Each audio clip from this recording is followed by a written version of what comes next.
Hello, everybody. And we're live. I am your host, Andrew D Meredith, fantasy author, and it is Monday night, so it is time for Late Night Book Chat. Hey, we did that without practicing. That was great. And my co-host here is my lovely wife, Patricia Meredith. And I write mystery, and Andrew writes fantasy. Right, I think fantasy. he said that. Yep. So thank you so much for joining us live. If you're here tonight live in the live chat, then you are considered our live studio audience. So thank you for being with us today. If you're watching this later, thank you so much for watching it later as well. But those of you who are joining us in the live chat right now, just so you know, the format for the show is we will begin with random questions. We're going to interview the guests that we have tonight, and then we will close with any guests from the audience. So to help us with that, if you have any questions pertinent to the guest only, please begin them with an asterisk in the live chat. So that way when we go over to find them later tonight, we will be able to find them very easily. So, yeah. I think that was it for that. So, so tonight's guest is actually here already, and he's sitting right next to me. Tonight's guest, me, Andrew D Meredith. Hey. So, Pause. yes, yay, and the crowd goes wild. Yeah. So Andrew is an author of epic fantasy. And we'll be explaining a little bit more about his new book, which is, available for pre-order today. We'll give a little bit more details about that Quaint later. Creatures, Magical and Mundane. There you go. Why don't you go ahead and give us a little bit of a, why don't you spiel us your book? So Quaint Creatures, Magical and Mundane, as you can probably tell, is a cozy. And it is a fantasy because it is both magical and mundane. And it is a story of a veterinary doctor who happens to be an 8-foot-tall giant and is married to an elf. The two of them own a veterinary clinic, which is also a magic house that has lots of right turns that continue to go deeper and deeper into the house, multiple levels. And he used to be a dungeon inspector and would go and inspect dungeons to make sure that overlords were giving, making sure they're supplying their workers with, free snacks and good living conditions, and then writing them up if they don't. So the plot is they own a veterinary clinic. It's kind of like with Legends and Lattes. The plot is she opens a coffee shop. This one is they have a veterinary shop. And of course, there's counselors from the city that come in to ask Rick to look at this mysterious package that was taken by customs. His old lich friend shows up who needs him to come in and inspect his dungeon because he can't get on the phone with the old DOA, the Dungeon Observation Association. Or something like that, yeah. And so, yeah, he asked him to come and do the inspection for him off the books, and hijinks, as I usually say, ensue. Exactly. So small stakes. But no stakes because he's a vegetarian. Yes. He's a pescatarian. He's pescatarian. Because all the giants in my world are pescatarians. That's right. Yes. So no stakes, but they're all small stakes. Yes. Yeah. And a new world, not one we've been in before. Yep. Called the Sideways. Yep. And small stakes. Would you say it's slow burn like some of your other books, or a little bit faster paced? Very slow burn. I think it's pretty slow burn. It's a short book. Oh, I don't think it is. So things are always moving. It's cozy. Yeah. I mean, all of my books are never slow. They just go at a nice pace. They're paced. Yes. Like a giant. Yes. Yeah. I would say it's very PG Woodhouseian in a way, in the sense that a bunch of random things happen and you're like, how on earth is this all going to come together? Yep. And then somehow they all do at the end, and it's wonderful. And that's how I ended up writing it as a discovery write, which we could talk about later. But I discovery wrote it, and I was trying to stack the deck so that once it came to the middle, I could then resolve it out like a Woodhouse, or a Byrne novel, JCM Byrne. There you go. So All Creatures Great and Small meets Onward. Yeah. Pixar's Onward. Very fun. Yeah. So, all right. Yeah. So we'll give you guys more information about that here in a minute. But first, we like to start by asking our guests some random questions from our bookish vase here. So we've got just some random questions that we'll start with to get things going. All right. What's a book you love recommending to anyone who will listen? Oh, that is a tough one. The one I've been just going off on with everybody on BookTube is trying to get everybody to read Curse of Chalion by Lois McMaster Bujold. I mean, I have a lot of other books that I could easily recommend to the person, but Bujold is easy because there's not enough people reading her, and I'd like more people to have read Curse of Chalion so I can talk about it with them. That's what I would say. Curse of Chalion by Lois McMaster Bujold. What genre is that? It's a fantasy set in a Spanish medieval setting. So it's based loosely on the romance of Ferdinand and Isabella, but from the tutor who raises Isabella. So it's not about them. It just happens during the time when there's a Ferdinand and an Isabella, and there's a sort of like the barbarians over the Pyrenees type thing. And on the magic system is based on what if everything the medievals thought about magic was true. So a cancerous tumor, well, that's just demon. No, literally, it's a demon. And so can it be excised? Yes, if you put it into something else and then kill it. And so there's a lot of that kind of almost necromancy in that sense, but just a really intriguing world. And every book in the series is standalone. Read them in release order, because there's certain things that are unveiled in each one that I don't think you should know if you're reading a later book in the series, but they are all standalone. The first two books take place one right after the other, but are effectively unrelated, even though there's a few reoccurring characters. Right. Which your new book is also a standalone. Standalone. Yep. It's 100% standalone. First in the series, but it will never be a series. It'll be numbered in a series, but the whole all the sideways tales will be standalone, like Discworld. Right. Exactly. All right. This is a great one. If you were stuck in a broken elevator with the main character of, let's say, your new book, how screwed would you be? So who would you say is your main character first of all, in your new book? Rick, his name is Norik Sofstep, and he's an 8-foot-tall giant. So it's probably why it's broken. It's too heavy. He's too heavy. But I could easily get up and out of the elevator with him propping me up. Yeah. So, and he's been in dungeons before as they're broken down. In fact, he probably has his dungeon scepter with him. So he probably clicked the button. So it's probably his fault it got turned off accidentally. He was just back on. But, there you go. Right. Yeah, that'd be okay. Yeah. I can't wait for you guys to meet Rick. He's a very fun character. So, nope, that's basically the same question. Let's go with. You got stuck in a stairwell with a new character from somebody else. Exactly. Just what's your favorite genre? Is it fantasy, or is that not really what you normally grab? Yeah, it's fantasy. Yeah. I mean, as a broad spot, I was trying to think if there was a subgenre that I like reading specifically. Yeah. I've been pretty broad in my reading lately.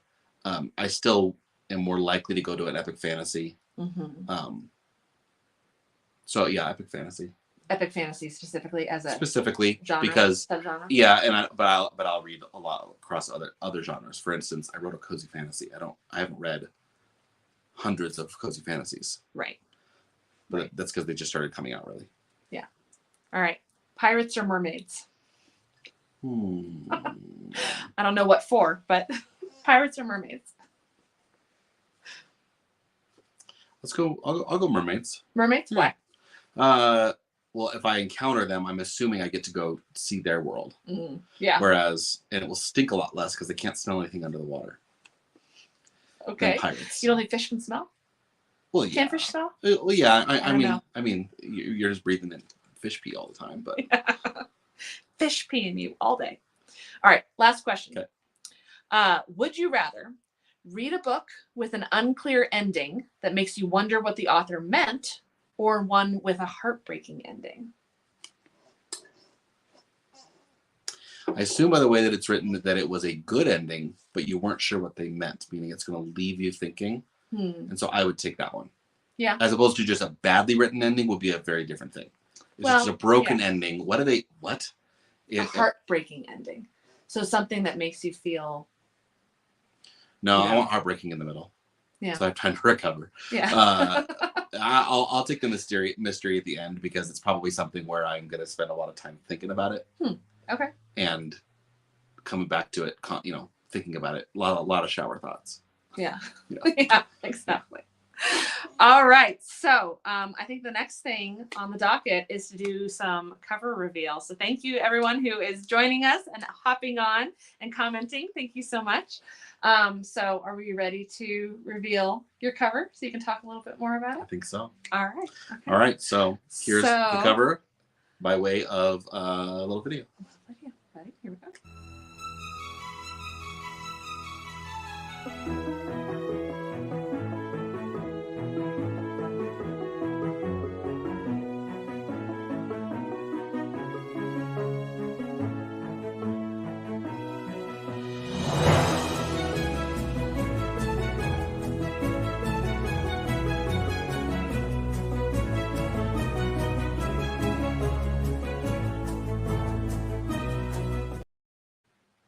Ta-da! All right, guys, what do you think? We're so excited about this cover.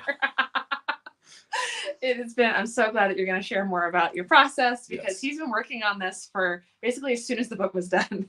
You started thinking about the cover and working on the cover. I think we were already thinking about the cover because we have both been talking about how do we get cozy books that have covers like the art from the new All Creatures Great and Small show. Yes. And that's been a huge... Like the opening. Yes. Credits. Yes. From, the opening credits from All Creatures Great and Small is a huge inspiration for that. Yeah. Yeah. And the book and that show alone, and then the books, I know vice versa, we're wrong order, but that show alone was a huge inspiration for what we've been writing for the last couple of years. And cozy has been having its heyday for a couple of years, and I had thought about writing cozy. And when it came, I think we were watching All Creatures over Christmas. I think it was. And I said, were like, what if? Yeah. And then I did it. Yeah. And I just went ahead and did it. So what was your what if? I'm sorry. My what if is, what if it was a fantasy All Creatures Great and Small? Right. And I don't think I played with it for more than 3 days. Like I had thought of it, and it was a Sunday afternoon. I'm like, I guess I'll try it. Yeah. And then, I tripped and fell and wrote 50,000 words in a month. and wrote it just like that. Because it's meant to be. It was meant to be. I had been contemplating writing a cozy for 2 years now. And I had thought of ideas and I played around with it. So it wasn't a whim, I guess I'll write a cozy. It was, I've wanted to write one, but it wasn't until the right one landed. And then from this book too, there's 20 more ideas of other stories that can be told. Right. Not necessarily with Rick, but in the same world and all being cozy in a sense. And very not all cozy All Creatures, not all cozy Legends and Lattes, but very much inspired by Discworld and Pixar's Onward, in that there's a rounded world of zany, and how can we tell that? Right. So, and so much to unpack there, right? So many different spin-offs that you can do with that. Exactly. And I've already, and my goal was, I wanted to write books that after each book, people clamor for 5 other books that they already are hoping are going to be written based on characters you meet. And that will be every book I write in the Sideways will do the exact same thing. Right. Yeah. Exactly. Yeah. So on this cover, who do we see? Do we see anybody who's inside the book? So you can see behind the counter. How do we want to pull it? I don't have it up right now. So Rick is behind the counter inside of Quaint Creatures looking at a Tentacat. And walking through the door is actually a series of people, different characters, including like a dwarf who's bringing in his young drake he just hatched, and an orc and her son have come in with a creature. They don't know what it is, but they've had it for 2 years and it keeps throwing up, and they need to figure out why it's doing that. So there's going to be a lot of, if you've ever read or watched All Creatures Great and Small, there's a lot of times when there's plot, but then there's also scenes where it's just the moments of normalcy, which I talk about constantly on videos, or found the actual word for it, which is the Japanese word ma, M-A, is the Latinized version of it. But ma is those moments in a film with, in like a Japanese anime, that just takes a moment to look at the grass and the wind blowing. And I love capturing those moments. And All Creatures does that, even when it's a veterinarian pulling a calf out of a cow. Even there's stress, but there's also beauty in all of that. Yeah. So let's see. So you've got so Rick's behind the counter, Tentacat, and then walking through the door is a dwarf. Yep. He's Dwarf. got a Crimson Dragon, Mm-hmm. right? Mm-hmm. And then we've got, let's see who's next to that. The Orc Mom and her. Yeah, do you have it? Yep. So the Orc Mom and her son. And then on the back cover is you. Yeah. Right? Yeah. So yeah. I threw myself on the back there. Yes. What are you looking for? I'm looking for my photos. It should be right here.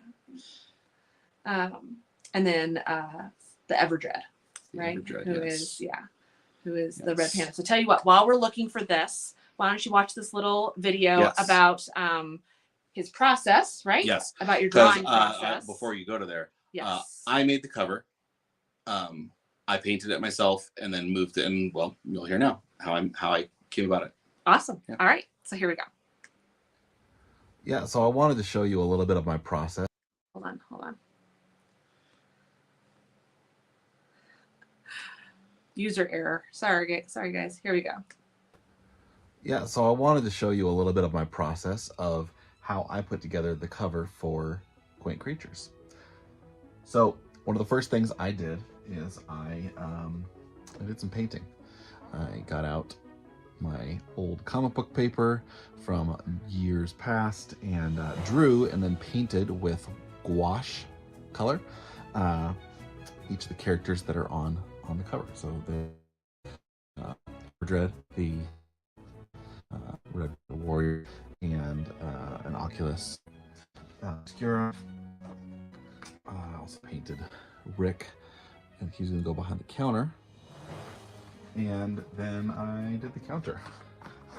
And after I did all of these things, including my background, I scanned them all into my computer and got to work. I use Affinity Designer 2.0 and Affinity Photo 2.0. And first I go into Designer and do some pen work and creating all of the sections of it. I initially started with the painting and realized that I needed it to be a little bit more flat for the style that I was going for, and worked on those and got each of those sections put together, and then imported each of the individual figures into my main cover so that I could play around with composition. Once I was in here, I was able to take each of those figures so I could move them around and figure out how I wanted them to sit, including layering up the actual shop itself of Quaint Creatures, putting some glass in there, and preparing my facade so that it looked the way that I wanted it to look. So the other thing I did some drawings for the end of the book to show each of the different races that exist in the Sideways. So here's a drawing of Rick that I did, and after I scanned that in, I was able to make it into this, which right now is a black and white rendition. So when I'm working on Rick here, I have already created an undertone color, as you can see right here, with some black and white over top. And I can play with my shading in order to get it closer to where I want it to be by just making it opaque. I can make it completely translucent or bring up a little bit of the shading so it has a little bit more of an earthy tone to it. It still has some nice shading to it. Let's do some work on the panda. We're going to bring in the panda from the front cover to use as our color control.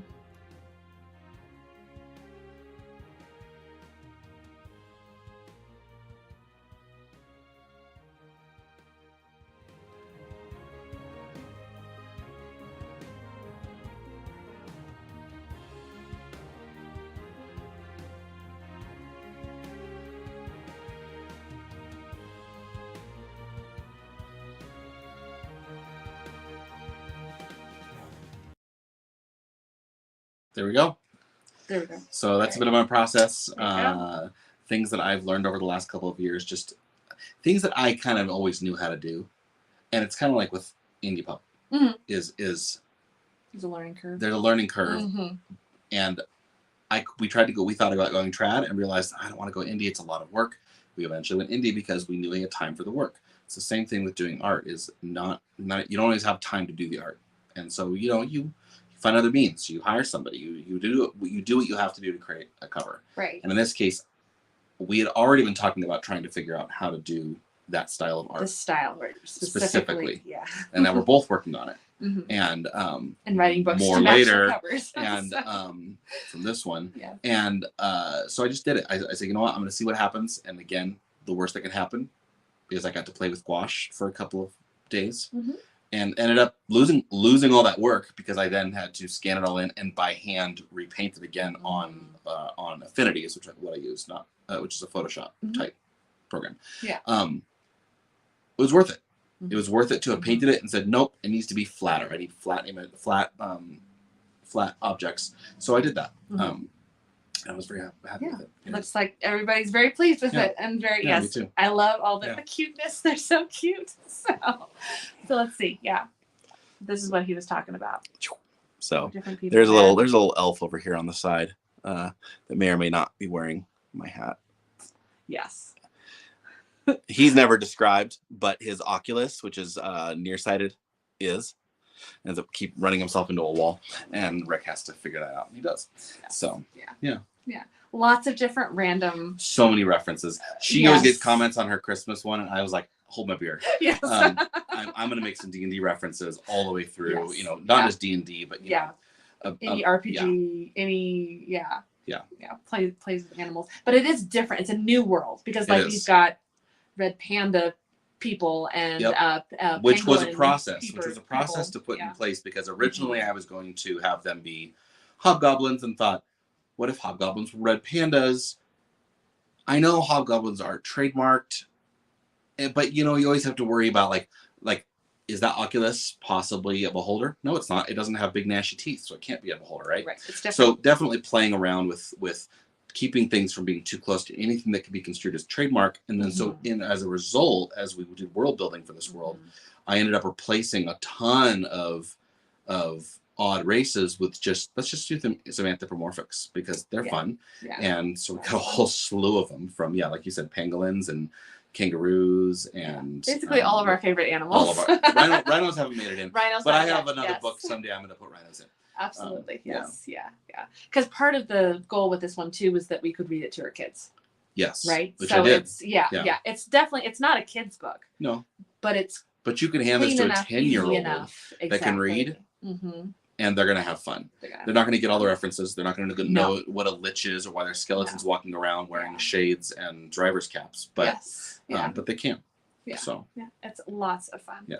So you not only did the cover art and wrote the book inside, and there's internal art, guys. That's what he was working on at the end of that video there, by the way. Yeah. So at the end, it will have a list of all, but I think 2, because they just don't appear, sentient races. Yes. And some of the animals with them, so that you can see what size they are compared to each other. Even some Easter eggs of creatures that do not appear in the books. Yet. And I'll have to. Yes, exactly. So lots of fun with that. But not only that, you're also doing the audiobook. I did the audiobook. Right, as usual, with voices and expression. And it's one of those, whenever you hear an audiobook read by Andrew, I always think it should say performed by, because you do everything. And this one in particular, he got some amazing effects in there, and it's like listening to a movie. It's fantastic. It's so much fun. So I got to listen to the audiobook, and it was amazing. Yeah. So, however, you don't have the audiobook right now. But speaking of the audiobook, you want to tell everybody what the pre-order thing is? Yep. So there's a link below. Yeah. Pre-order is up right now for the paperback, right? It's going to be $14.99 plus shipping. On our website only. The primary so the print book will be coming out on May 31st. Yes. If you pre-order by before May 14th, so through May 13th, because May 14th is the day when the ebook and audiobook will be releasing 2 weeks early. I will then I'll have books, so I can get it to you even before the release date, but it'll then be available through all right. So what's sources. The pre-order deal? So the pre-order deal is you will get the book by the 31st. So if you pre-order right now through the 13th, you will get the physical book by May 31st, and you will be getting an ebook as well for free, so long as you order before the 13th, because then it will be going to KU, and so that'll be the only place to get it, and I can't distribute after the 13th. So please Pre-order so you can get your free ebook after that. Mm-hmm. The first 25 people who pre-order the print book Through us, which will be signed, mm-hmm. will also be getting the audiobook through Spotify for free.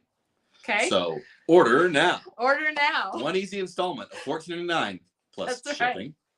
Right. And you will get all 3 of them if you're of the first 25 to order all Quaint Creatures, Magical on Monday. That's right. But even if you miss out on getting the audiobook for free, you definitely will get the ebook for free as long as you pre-order the print before the release date of the ebook. Yes. So the link is below. You can always order our books through our website. So just because you don't pre-order by the 14th and you're, it's the 14th, what am I going to do? You can still pre-order it. Yes, please. I can't promise it by the 31st at that point because if I happen to be out of books at that point, I have to order another box. Mm-hmm. That's life. Mm-hmm. But you can always order it from us. Yes. And that's the price, $14.99 plus shipping. Right. So. And it'll be signed with some special giveaway things inside and free ebook and free audiobook. So the link is down below. Yeah. It's because and you're asking what the actual website is. Don't memorize because it is gamesafoot.square.site. There you go. Because we sell through Square. So, but you can find a link down below and through any of our link trees and all of those things. Right. It's the top listing right now. You're welcome to order other things as well. Yes, that are please on there, do. and we'll ship it all together. And we'll ship it all. Yeah, and get it out to you. So we're so excited. So again, the release date is going to be ebook and audiobook on May 14th, and the print book will be available on May 31st. Correct. Everywhere books are sold. Yep. Right? So there you go. So, all right. But thank you for your support in advance. Yep. Thank you for ordering copies direct from us. That definitely, it supports us the most when you do it that way. Yep. And we're so grateful for the support of the indie book community. And that's why we felt like we really wanted to make sure that you all got something really special. Mm-hmm. So getting the book in 3 ways, we felt like, man, I would sign up for that in a heartbeat. But first, I would love if you would share a little taster of the audiobook, basically, and give us a live reading of maybe part of your favorite chapter or something like that. So whatever you've chosen. All right. So this is a chapter in which Haymitch, who's Rick's assistant veterinary, tells him that another dwarf, because Haymitch is a dwarf, is coming in with his red drake. Not a dragon. We haven't actually discussed how we know how dragons work, but drakes are not dragons. They're the non-sentient beast that you would see in a dungeon. He's coming in with a baby drake that just hatched. All right. As I came back to hallway 1, Haymitch was coming through from the store with Svartol Warvskow, a disheveled deep dwarf with a singed mane of black hair growing in all directions from his gray-skinned face. The 2 of them were conversing in Dwarvish and pulling a small wagon between the 2 of them, a cast iron crate atop it steaming in the air. The Crimson Drake? I asked. The Haymitch turned. It is. Shall we take it into room 2 and have a look? I asked. The 2 of them finagled the cart into the room, and Haymitch pulled a metalworker's mask over his face and opened the box with safety gloves on. A puff of smoke roiled up out of the top, reaching down into the blackness. Haymitch pulled up the red reptile. Well, not exactly a reptile. They shared so many features, most thought them related, but they weren't. Warm blood coursed through them, including those that didn't spout fire. The very young drakes, like this one, still had more reptilian qualities, though, such as not quite having the muscular, upright posture of older drakes. It eyed me with mischief. I reached toward the wall and found the drawer containing jerky treats, holding one out to the little troublemaker just as his mouth started to spark. Interest extinguished his thought, and he snapped it down, almost taking a finger while he was at it. How much exercise has he had? I asked Svartol. He started spouting flame 3 days ago, so it's been crate only. Not good for developing young drake. Not good for my house. I did warn you, I said, feeling all over the drake. Well, consider me accosted, he snapped. I spent so much money seeing him hatch, I thought I'd have a buyer by day 1. Not so lucky? Afraid not. Not until yesterday, anyway. They're a buyer of good standing, I hope. They seem to be. We've not met yet. The credentials they sent indicate they are. They asked you to have them checked up? I probed. and given all the right shots. Drakes don't get shots, I said. The deep dwarf swore. Let's not be too hasty, Hamish said. They may have been speaking in generalizations. I suppose I better make arrangements to be escorted when the exchange is made, Svartal said. I'll go with you, Hamish offered, listening to the drake's heartbeat. Here, Svartal said, shoving the message into my hand. What the client asked me for. I glanced over the page. It wasn't nearly as demanding as I had thought, nor did it make too many wild requests. However, it was, whoever it was that wanted the drake didn't know nearly as much about them as they probably thought they did. If I had to wager, I'd guess it was a mid-level overlord looking to make the leap into the big game. Will this checkup even help? What if he's a no-show? I'm not worried, I said. He'll buy the drake, and in a few years, the drake will be on its way to being the feature of a big dungeon. If the owner has a time eater, he might even be able to finance aging the drake up to a full ancient. If that's the case, then why is he arguing with my pittance of an asking price? Svartal asked. Can I ask? I prodded. 500 gold. Not a terrible price. And he wants to pay less? Hamish said something in Dwarvish. No. He wants veterinary approval before he pays that. Hamish said something in Dwarvish, and Svartal scoffed before reaching into his pocket and producing a handful of silver, growling to himself. Hamish lifted the drake down into the crate and closed it again. He offered to help Svartal to the door, but the deep dwarf scowled and did it himself. What did you say to him? I asked Hamish as the door closed. I asked him if he's going to be as stingy with his coin as he thinks the client is being. Not a compliment in Dwarvish, I take it? No, not at all. But we're the only clinic that'll still work with him in his requests. He ticked the rest of them off. You think he'll come back? I asked, worried Hamish had just lost me a customer. Of course. We're still drinking buddies. Man, his wife is my little sister. I love this book so much. I'm so excited for everybody to read Me too. it. So that gives you a little taster of it's just fun. Yeah. It is so fun. Like there's so many wonderful characters, and it's so cozy and just so familiar and yet not. Mm-hmm. Right? Yeah. And just yeah. We've been leaning that way. Who's your favorite character? My favorite character, I usually say Sennacheron, the Lich. He is just, I love him. But I also really love Lily. Mm-hmm. Miss Lily is a gnome who comes in, and she has a bit of a past behind her, but she turns out to be this amazing chef. And so there are all these amazing things being cooked in this kitchen, and she's meeting each of their dietary restrictions because each of them is a different race. Yeah. He's a giant married to an elf, and so they eat very different things. And then Hamish is a dwarf, and so he eats something different. And so she's trying to meet all of those in one kitchen, right? Mm-hmm. But she gets very creative and comes up with some amazing things. And it just, we've been already talking about how we need to release a cookbook for this world alone. It's probably gonna happen. Yeah. It's been amazing reading it, because of course you're making up some of it. Some of it is made up. You got. I've been told I'm not supposed to make a wine chocolate pie. I'm still gonna test it out and make sure and prove everybody wrong, because I think it would be a great pie. Yes. As a wine chocolate mousse. I'm gonna make it happen. Yes. Yeah. So can you tell us a little bit about your writing process for this book? Because I think it was a little bit different than your significantly different other books. Yes. So I am usually an outliner. The more that I write, I discovered I am a loose outliner, meaning I keep to a very strict set of structures within which I write. So I'm not outlining every single point that has to be made. I will make a point, which that single line tells me what's going to happen over the course of the next 1,000 words. So it's very loose.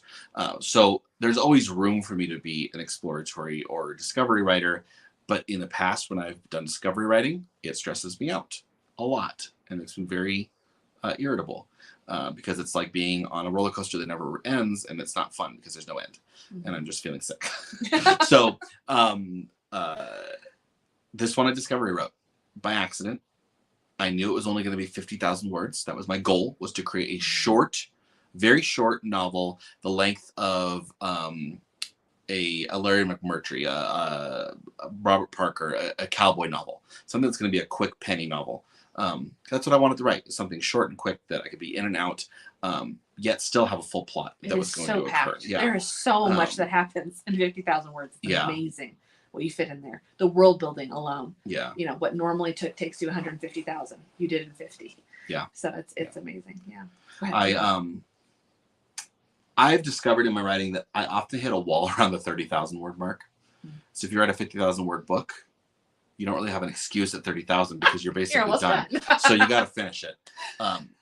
There's a wall. So I have several novels that only hit 30,000 and I have not gotten back to them yet. Because I just hit that particular wall. And for whatever reason, 30,000 is my first hurdle that I have to hit. And if I can make that jump, then I can keep going and go to the halfway mark and then go to the 75% mark, then finish the book, usually for a 150,000 word novel. In this case, it's only 50,000 words. And I really wanted to do it in a month. And so I made it happen. I had a couple of break days where not like where I was breaking, but I mean, I took a break where we did world building for an entire day. So even then it wasn't really 30 days. It was more like I did it in 20 days, but I was writing a lot of words a day and several 10,000 word days where I was just pumping, because like Thrice, if you've read Thrice, it's episodic. Yes. And I like writing in episodes. Thrice tends to pair episodes. Every 2 chapters is an episode. This one, not so much. Yeah. I think it is every chapter is a different event. Yes. Not a short story. I know some people who write like that will write them as each one's a short story. Tori, who's in the comments, she writes each individual chapter is a full big old fat story that's standalone, and so you feel satisfied after every chapter. And I kind of wanted something like that, but I also wanted it to move very quick, so every chapter is very short. Right. They're 1,500 words, 2,000 max. Right. Yeah. Which actually, you didn't start listening to the audiobook of James Herriot's All Creatures Great and Small until after you had written it, or was it about halfway through? I think it was after. I think it was after. Yeah, because we discovered that the actor who plays James in the new version of All Creatures recorded it. Yeah. And layered his Scottish accent on thick. Oh gosh, it is gorgeous. Yeah. So and it is a tearjerker and laugh out loud on the next chapter because it's all a series of short stories. It's how he wrote it. It's memoirs. Exactly. So but episodic. I would almost say what you landed on is oddly without having ever read them. No. Right, because even as a kid, you hadn't read them. No. I had read them as a kid. But, no. Yeah. But I watched the old TV show, grew up with the old TV show, watched the new show. Right. Right. But that feeling of a complete story in each. Yeah. But then, like I said, it does all build together. Yep. And so then it does all avalanche in the end. But it doesn't feel like an avalanche. It's more like it all of a sudden you see all the woven threads just come together to. So I started it on January 21st and I finished it by February 21st. I saw how close I was to the end, and I had like 3 days left till a month was going to hit, and I was like, I need to not do anything but finish this book. And so I pressed through to the end, and finished it in a month. 50,000 words, which is, it's NaNoWriMo. So I did that. Did I nanoed. Not in November. No. Yeah. And then I edited it, worked on it, read it out loud. That's one of the first things I do is I read through it myself. And then I try to very quickly get it to a point where I can read it out loud. In this case, I read it out loud to you and the kids. Right. And to get their feedback. It's like an alpha. As an alpha read before sending it off to a handful of beta readers who I ran my shortest beta read to and said, I really need this back in 2 weeks. And they got it back to me by the end of March. I mean, this has been the fastest I've ever done something and completed it and polished it and felt satisfied with it too. So it wasn't rushed for the sake of rushing. It was, we have the time and let's make this happen. Yeah. To prove it can be done. And because it just and it's also short, right? Yeah. It's very easy to read. Yeah.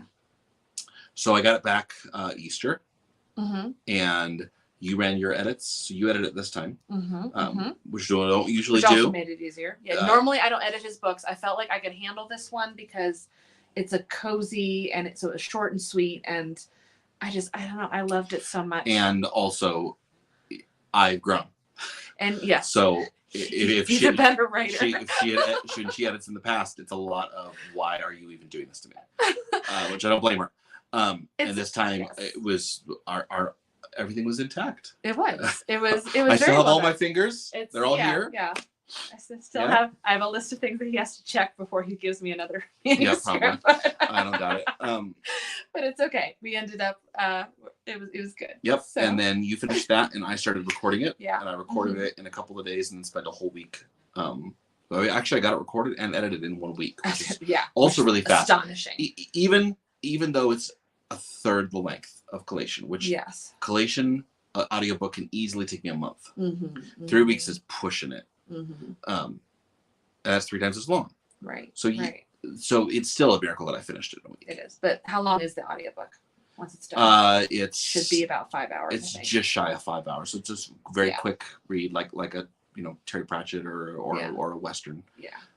So Yeah. and honestly, if you listen to your audiobooks fast, like you won't need to really speed this one up. You're gonna want to listen to it at just the normal rate. Even though he did slow down to read it, but it's just there's just so much happening and stuff. Like you'll want to absorb all of it. So are you ready for some questions? I think I can handle some questions from our yeah. audience? Okay, all right. So Ponderings of Pete is wondering, is there a union and how are dues paid? Yeah, so the DOA Association is who does the inspections, and that's who the dungeon lords pay their dues to get accreditation, so that cities will allow them to advertise in towns, because cities want accreditation. So that's one of the major plot points, is the fact that the Lich Sennacheron's trying to get his tower Blackspire, which is just outside of city limits, accredited, so that he can, not that he wants to pay taxes to the city, but that he wants, then to run a bus line up there so that heroes can come up and run their adventure. Because cities want dungeons nearby, because then you get lots of money from heroes that come in. I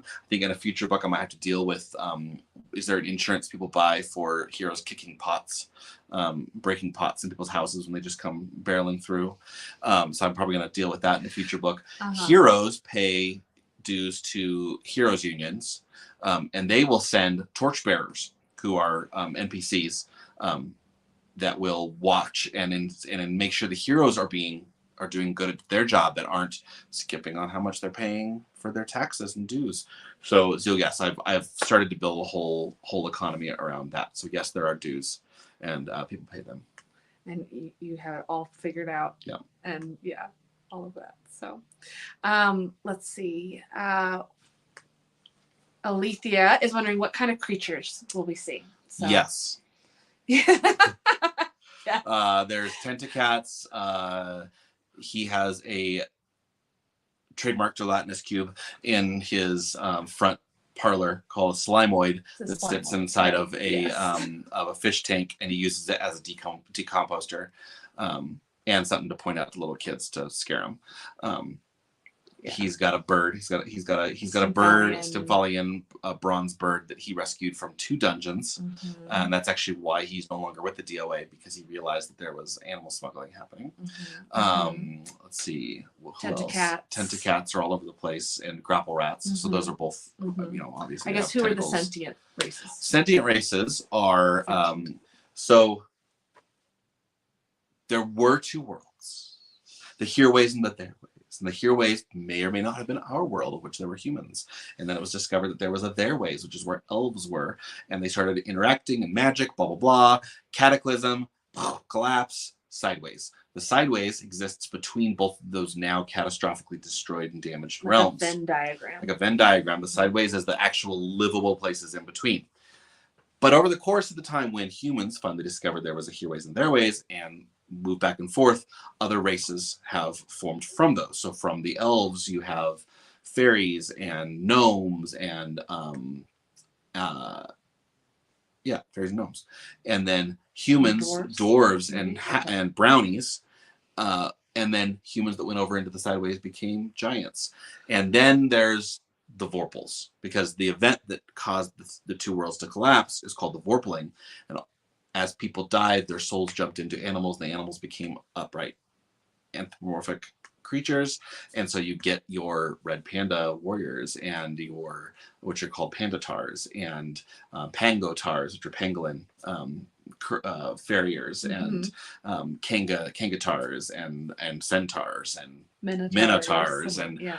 So there's lots of, if it's got a tar on the end of its last name, it's ascension upright animal. So lots and lots and lots of those, and they all have pets, and you will see so many pets. Oh my goodness, there's so many creatures. Yes. It's so much fun. Like we're already like, okay, when are we writing the RPG? Yes. Because this has to happen. Yes. So speaking of which, why red pandas? Why are we all about the red pandas? Well, for one, it's amazing they have been underrated for so many centuries. No. Everybody loves great white pandas. Who cares? Who cares? Now, Kung Fu Panda. Hold on. It's a great movie. Hold on. But red pandas are where it's at. They're adorable. And our daughter's favorite animal is a red panda. Yes. And so we put that in there. Yeah. So she had to, and she's a warrior. I love it. I love it. Yes. So the red pandas are really cute until you have to meet them and meet their steel. Right. So, what does it look like when you take a break to world build together? Lots of brainstorming, any disagreements? It's a lot of brainstorming. It's a lot of, well, what if? Well, what if? This is the first world we built together. Yes. We sat down for a whole day without the kids, and they were away with grandparents, speaking of which. And we just sat and just world built and spent a lot of time playing back and forth and arguing over what's this and that. What are these vorpals? Well, discussing. And they weren't called tars. They didn't put tar at the end of everything. Originally, they all had Welsh names, and we were going to make you all learn Welsh and learn how to pronounce things in Welsh. But the beta readers informed us that they were tired of trying to learn Welsh, and so we compromised to make easier access for you. You're welcome. Yes.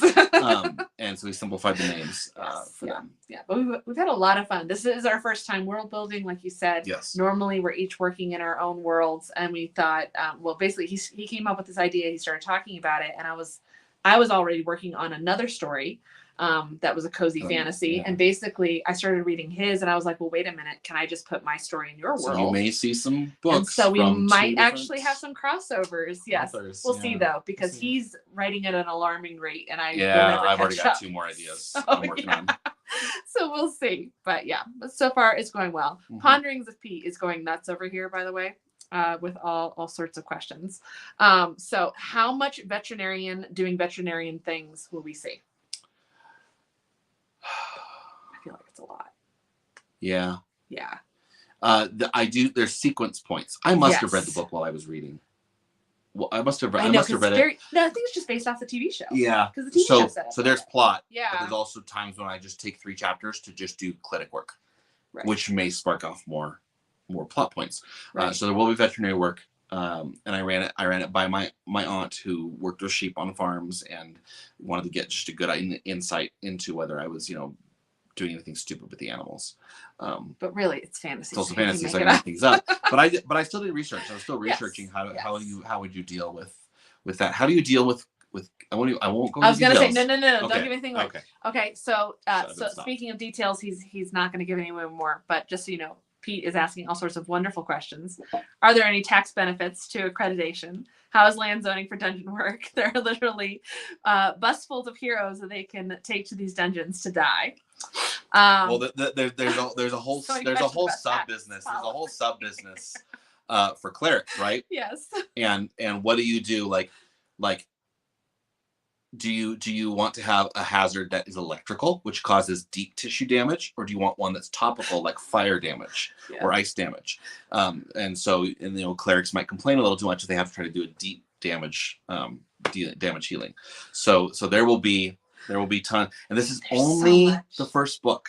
Yes. And this is not about the dungeon. This is about just the inspector, right? Who's a veterinarian. Right. I have an idea for a. Yep. No, we'll go there later. Okay. So there's more, Pete. Hold your breath, guys. So much. Okay, I like this question. What is the height difference between Rick and his wife? Because we mentioned that they're a giant and an elf. Yep. What does that look like? Giants in this world are just about 8 feet tall, 9 feet tall. Mm-hmm. And Evelyn is a elf, and so she's about 6.5 feet tall. So it's about 1.5 foot difference. Mm-hmm. It'd be like a 6 foot tall man who marries a 5 foot tall wife, or even shorter. Like we have friends, and even our other friends too. We have lots of friends. So it's like that. Tall guy, short girl. There's still they're well matched. They're not. It's not too. It's not a 40-foot tall giant with a No. 6-foot tall wife. It's not like that. Yes. So they're not full sky giants. These are giants. Mm-hmm. Human giants, effectively. Mm-hmm. And what is their age difference? That's a much bigger gap. Mm-hmm. Evelyn is constantly talking about. I think Rick at one point asks if Evelyn married him during her rebellious phase, and she said, "Oh, honey, I went through my rebellious phase 100 years ago." Right. Because she's hundreds of years old, and has had a whole has had many lives before he was ever even born. It's almost a light Aragorn, Arwen. Yep. She's a warlock of justice, so she's very very straight-laced and exploratory. So she's actually working through the magical house they live in and trying to document it because they came upon it. They bought it on a for nothing, for a song, but it's got doors and doors and doors and doors. So maybe there'll be a whole book about the doors of their crafts gnome style house they live in. That's right. Exactly. So, so many questions about tax policy and things like that, but we'll get into that more. Yeah. So, Yeah. I don't want you to give away the entire book. You guys have to read this. It's going to be amazing. There was a question on whether pangolins spread disease. Oh, there you go. No, I do reference. So it's armadillos that cause leprosy in our real world. Really? Yeah, they I didn't know that. carry leprosy, but it doesn't affect them. Oh. So some, not usually the ones at the zoo, but there's ones out in the wild that carry leprosy. I do make a reference to that because someone was keeping kobolds next to I didn't know that. Okay. Morlocks, and the Morlocks were giving the kobolds pink eye, and the kobolds were giving the Morlocks leprosy. So they had to be kept separate. Yeah. That's right. Yeah. Okay, I didn't realize that was a reference to armadillos. To a real thing. Leprosy. I did not know that. Yes. So there you go. So you might even learn about real animals while you're reading this. So, so let's see. So back of the book will not have like historical notes or anything like that. It's just gonna have pictures. Just pictures of which will only be in the print and ebook. Yep. So that's the one thing with the audiobook won't have. He's not going to verbally describe the pictures, but for the sake of those who don't mind defiling books, we put each picture on a full separate page. So you could technically, if you want, you can cut them out of the back of the book and frame them. Yep, they're even black and white. So you black can and color white, them you can color them, give them to the kids to color. But they're the back of the book, so you can cut them out, and it shouldn't cause too many problems. Someone like Pete or Andrew is going to have a cat. It's going to have a cat. So I'm going to get notes after this. It's the okay. conniption fit. But we'll send you free bad prints that we get, and you'll feel okay about it. Yeah, contact me. That's right. Yeah. Just ask. Mail them. So as we're wrapping up, is there anybody else's questions before we close down? Go ahead and hop in there and let us know. Why don't you give one more time, where can they pre-order the book? You can pre-order in the link below at the gamesofoot.square.com. .site.com. Net. Something is the link below. You can pre-order. It's $14.99 plus shipping. And if you order now before May 13th, 2024, if you're watching it after this time, it's too late. I'll be sending a free ebook before the release date of the ebook the very next day on May 14th. The book will come out on May 31st. The first 25 people to order the print book will be getting Spotify codes for the audiobook, again, on release date of ebook on May 14th. As well as a free ebook. And then the book on the 31st. Yeah. Yes. So pre-order now for the print One book. easy payment of $14.99 plus tax and shipping. Yes. So well, thank you so much for joining us tonight, Andrew D Meredith. Thank you. Yes. Thank you for sharing with us all about your art process in this new book. You guys, we are so excited about this book to come out. We can't imagine a single person in the world not liking this book. Yes. It's so just easy entry. And just so much fun. So do us a favor, like, subscribe, follow all of our things, and tell everybody you know about the pre-orders. We would love to just see, just have stacks of boxes in here full of the pre-orders getting ready to be sent out to you all. So and don't just like and subscribe. Hit that notification bell. That's right. Because we have a guest coming on next week. And it's not one of us. No. but they are here. That's right. Our In the first live comments. guest, is actually currently in the comments, and that is Miss Tori Talks. We'll have the fabulous, the marvelous Tori Tekken, fantasy author, joining us next week as our first live guest on our show. We're so excited. And we're just so excited to have her on here and hear about all of her current works in progress and her recent releases and all of that. But so, that's up already. So you can go over So and right now. get your notification on that video Yep. right now. Right. Yes. So hit that notification bell so that way you will be able to join us next Monday night, which every Monday you can join us at 9 p.m. Mountain Time, 11 p.m. Eastern. And we promise that we will be done by midnight. So thank you so much. East Coast time. East Coast time. Yes. It's only 10 o'clock our time. That's We're gonna go read some books. Yeah. So thank you all so much for joining us. And you want to sign off? Hit that notification bell. And like we said, join us next week. But right now, go down and order my book. Right now. That's right. Right now. Right now. Thank you so much, everybody. Have a good night. Have a good night. Night, everybody. Night.